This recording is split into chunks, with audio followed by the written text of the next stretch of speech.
Welcome to Season 1, Episode 1 of Slanguage Arts. I'm Jillian, and I break down the Gen Z and Gen Alpha slang that I hear in my classroom so you can keep up.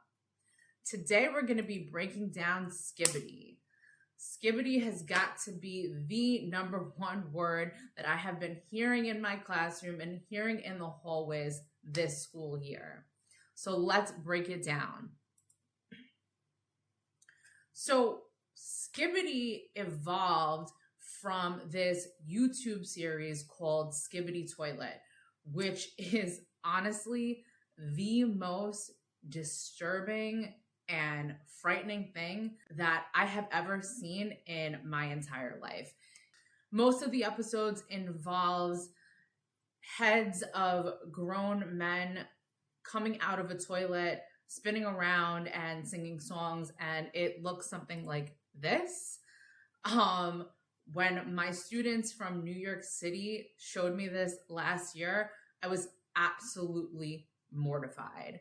I'm like, what in the world is Gen Alpha watching? Like, what are these kids doing? I don't know. So the word Skibidi evolved from the YouTube series Skibidi Toilet. So that's where it came from. Skibidi is an adjective, okay? And it can have a negative or a positive meaning depending on the context. So it kind of has no meaning really, but yet it has multiple meanings. And Gen Alpha loves to use this word, right? Skibidi is more commonly used with Gen Alpha rather than Gen Z. So some examples of using Skibidi. So an example of using Skibidi in a negative way, this is something that I heard my student say the other day. She came up from lunch and she said, the school lunch was so Skibidi today. She was saying how terrible the school lunch was. She didn't like the school lunch. She thought it was disgusting, so she referred to the school lunch as Skibidi. An example of Skibidi being used in a positive way.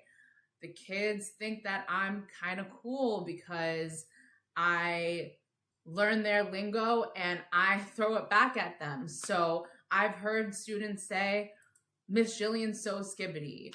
Or, they'll say to their friends, bro, you're so Skibidi.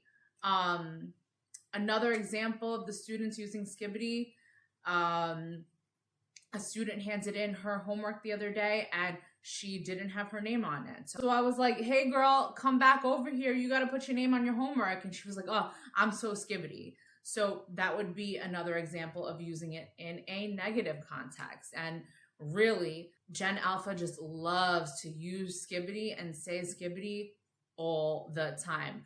I cannot tell you how many times a day I hear this word. The kids just love to use and abuse it. So if you're hearing your students say Skibidi or you're hearing your children say Skibidi, this is what it means. And you have to pay attention to the context of the scenario to determine whether they're saying it in a positive light or a negative light. So here's your homework. Like, comment, share, and subscribe. Thanks for watching and stay tuned for episode 2 of Slanguage Arts.